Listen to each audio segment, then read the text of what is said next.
Hi, my name is Anthony Johnson, and I did a study on the Afro Colombian diaspora currently living in Colombia. The beginnings of the Afro Colombian diaspora began with the transatlantic slave trade. While being subjected to slavery in Colombia, some slaves were bold enough to run away and find solace in towns called palenques. Palenques were small towns or villages that were composed of slaves, free and not. These palenques were located stretching from the Atlantic coast to the Pacific coast of Colombia. An example of a historic palenque that is still standing today is San Basilio de Palenque.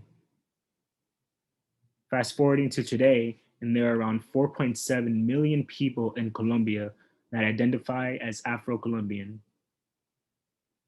Today, most Afro Colombians live in urban areas, while some still live in those historic areas of the Pacific region, which was given to them by the Constitution. Going back to the transatlantic slave trade, we all know that the slaves brought over were subject to horrible cruelties. There are not very many written records about the slaves at the time due to the fact that the Spanish thought of slaves as property. So there was no real need to document who these people were or where they came from.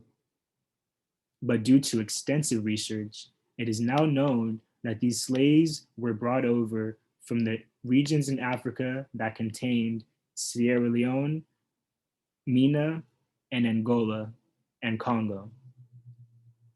And these slaves were also a part of a multiplicity of ethnicities.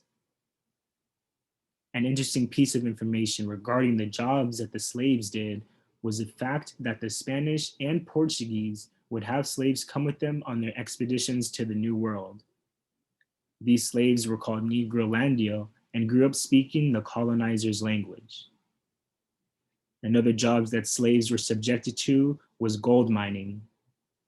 Between 1620 and 1670, the first gold explorations took place in the Pacific coast. Groups formed by African slaves and Indians under the command of a Spanish conqueror went in search of gold along the rivers in the region. Lastly, their time as slaves came to an end during the independence wars in the 19th century. Slaves fought on either side as their main goal was freedom. On May 21st, 1851, the Republic was constituted and slavery was abolished. The abolition law stipulated freedom to all slaves by January 1st, 1852. As we know, the abolition of slavery did not mean the end of cruel discrimination, which Afro Colombians were subject to right after the war and today. Afro Colombians today have a beautiful music scene called champeta, which is music heavily influenced by African music. In the 60s and 70s, music from Africa somehow made its way over to Colombia, where the people fell in love. An article, which is an interview with the creator of a champeta music label, talks about the importance that champeta has on Afro Colombian culture and what champeta exactly is. Champeta has a signature three-part structure: an introduction, a chorus, and a frantic repetitive section.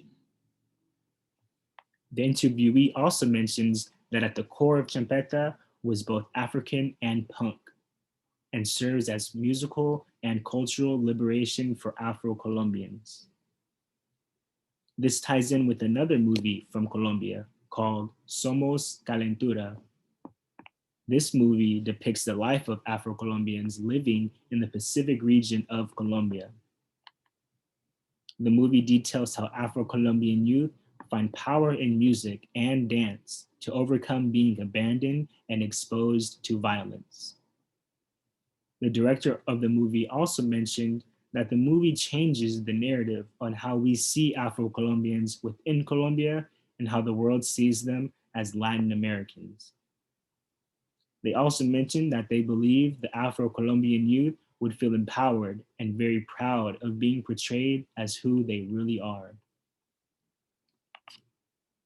Connecting my material to class material, we had a reading that mentioned the palenques that were in Colombia and what they were used for. In Hall's article, Geographical Dissociation and Territorial Spirituality, Hall talks about San Basilio and El Choco and how they are case studies for some scholars because they are palenques, places of resistance and isolated solidarity founded by 17th century runaway slaves.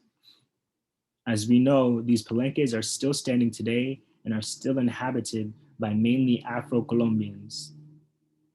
This reading also emphasizes the importance of palenques to African slaves by stating palenques formed all over the Americas throughout the age of Euro imperialism because Africans and their bonded descendants historically recognized the only way to escape constant observation and persistent unequal treatment within various landscapes was to establish and defend their own homelands.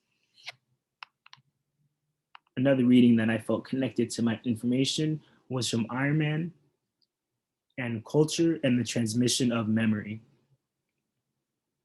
Iron Man mentions in their reading that we study more cultural notion that would help us account for the emergence of new collective identities in times of social crisis, so deep as to undermine established identities. The aim was modest, not to construct a general theory, but one restricted to the emergence of collective identities in times of crisis. I connect this not only to the Afro Colombian diaspora, but the whole of the African diaspora, because I do feel that to an extent, the crisis of slavery took an emotional toll on slaves on top of the physical one, forcing the creation of a somewhat new identity. Ironman also mentions that slaves also suffered from cultural trauma, which refers to a dramatic loss of identity and meaning, a tear in the social fabric, affecting a group of people who have achieved some degree of cohesion.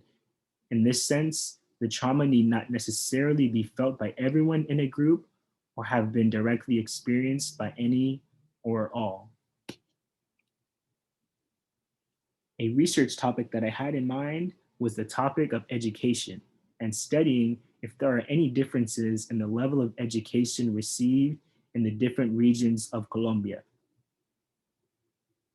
I propose that scholars take averages of the completed grades from the regions in Colombia and compare to see if there are any clear differences between Afro Colombians on the coast and those currently living in the urban areas.